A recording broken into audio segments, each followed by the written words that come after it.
Morning बेटा। बेटा आज हम पढ़ेंगे अष्टम पाठ है। अष्टम यानी 8वां पाठ, त्रिवर्ण ध्वजा यानी तिरंगा झंडा। ठीक है, त्रिवर्ण का मतलब होता है 3 वर्ण यानी रंगों वाला, 3 रंगों वाला ध्वज यानी कि तिरंगा झंडा।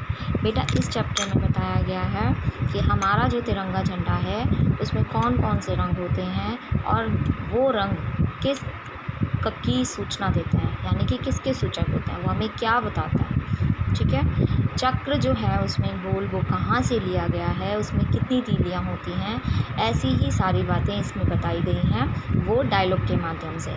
यानी कि कुछ बच्चे और बालिकाएं आप स्कूल के अंदर स्वतंत्रता दिवस का एक समारोह है, वहाँ पर आपस में जाते हुए बातें करते हैं और वो एक दूसरे से क्वेश्चन करते हैं। ठीक है, तो वही इस चैप्टर में बताया गया है। देखिए बेटा, केचन बालका काश्चन बालिकाश्च स्वतंत्रता दिवस्य ध्वजारोहण समारोह स उत्साहं गच्छन्ता परस्परम सलपन्ति। कुछ बालक और कुछ बालिकाएं स्वतंत्रता दिवस के ध्वजारोहण समारोह में उत्साह के साथ जाते हुए आपस में बातें करते हैं। अब इसमें से देवेश कहता है, अद्य स्वतंत्रता दिवसा, आज स्वतंत्रता दिवस है, अस्माकं विद्यालयस्य प्राचार्य ध्वजारोहणं करिष्यति। हमारे विद्यालय के प्राचार्य जो हैं, प्रधानाध्यापक जो हैं, वो ध्वजारोहण करेंगे।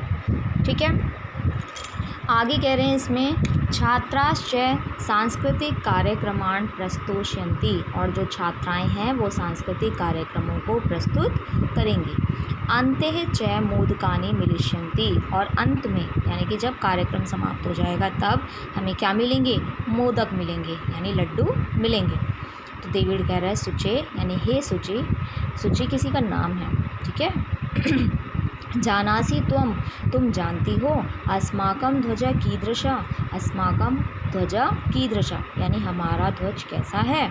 तो सूची कह रही है, अस्माकं देशस्य ध्वजा त्रिवर्णा इति, हमारे देश का तिरंगा झंडा जो है वो 3 रंगों का है, इस प्रकार।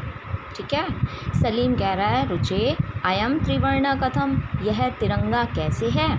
तो रुचि कह रही है, अस्मिन् ध्वजे त्रयवर्णा सन्ति, इस ध्वज में, इस झंडे में 3 रंग हैं, अतः यानी इसलिए त्रिवर्णा, इसीलिए यह तिरंगा है। किम तुम एतेषां वर्णानां नामानि जानासि, क्या तुम इन सभी रंगों के नामों को जानती हो।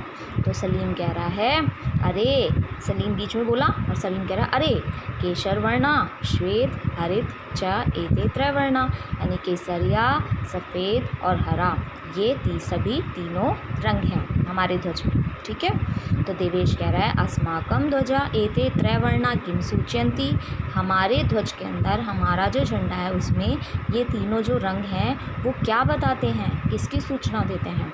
तो सलीम कह रहा है शृणु यानी सुनो, केसर वर्णा शौर्यस्य, केसरिया रंग शौर्य का, श्वेत सत्यस्य, सफ़ेद रंग सत्य का, हरित च समृद्ध, और हरा रंग समृद्धि का, सूचका संति सूचक है।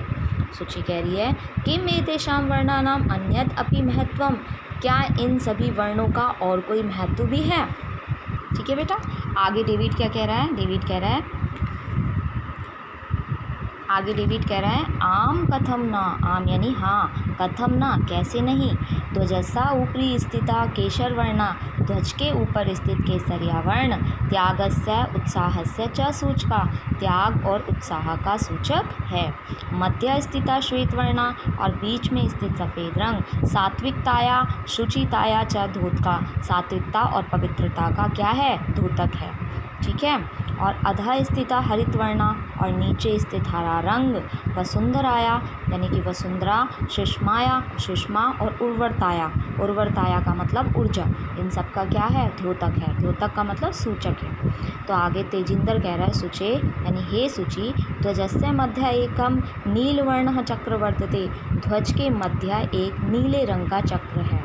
सूची कह रही है, आम आम हाँ हाँ, इदम अशोक चक्रम कथ्यते, यह अशोक चक्र कहा जाता है।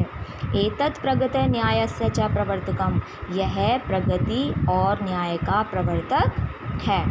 ठीक है, सारनाथ अशोक स्तंभ है, इसे कहाँ से लिया गया है, सारनाथ के अशोक स्तंभ से। ठीक है, तस्मात् एव एतत् गृहीतम, वहीं से इसे ग्रहण किया गया है।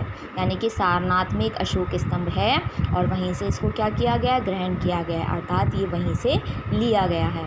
तो प्रणव कह रहा है अस्मिन् चक्रे चतुर्विंशति अरा सन्ति, इस चक्र के अंदर चतुर्विंशति यानी कि 24, विंशति यानी 20 और चतु यानी 4, यानी कि 4 और 20 24, यानी 24 अरा सन्ति, अरा यानी तीलियाँ हैं। लाइनिंग आपने देखी होगी चक्र में, तो वही बता रहा हूँ, ठीक है। इस चक्र में 24 तीलियाँ हैं। तो मेरी कह रही है भारतस्य स्वाधीन सभायां 22 जुलाई 1947 तमे वर्षे समग्रताया अस्याः ध्वजस्य स्वीकरणं जातम। भारत की संविधान सभा में 22 जुलाई 1947 को उस वर्ष इस संपूर्ण तरह से स्वीकार किया गया। यानी कि जो हमारा ध्वज है उसे स्वीकार कब किया गया, भारत की संविधान सभा में 22 जुलाई 1947 को पूरी तरह से इसको स्वीकार किया। तेजिंदर कह रहा है अस्माकं त्रिवर्ण ध्वज, हमारा तिरंगा झंडा स्वाधीनताया राष्ट्र गौरवस्य च प्रतीक है, स्वाधीनता और राष्ट्र गौरव का प्रतीक है।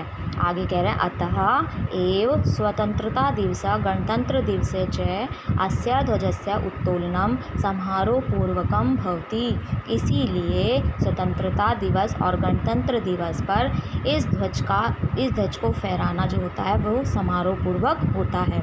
अर्थात गणतंत्र दिवस और स्वतंत्रता दिवस पर इस ध्वज को समारोहपूर्वक फहराया जाता है, ठीक है।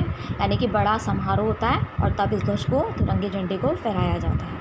आगे वो कह रहे हैं जयतु त्रिवर्ण ध्वज, तिरंगे झंडे की जय हो, और जयतु भारतम, और भारत की जय हो। ओके बेटा, थैंक यू।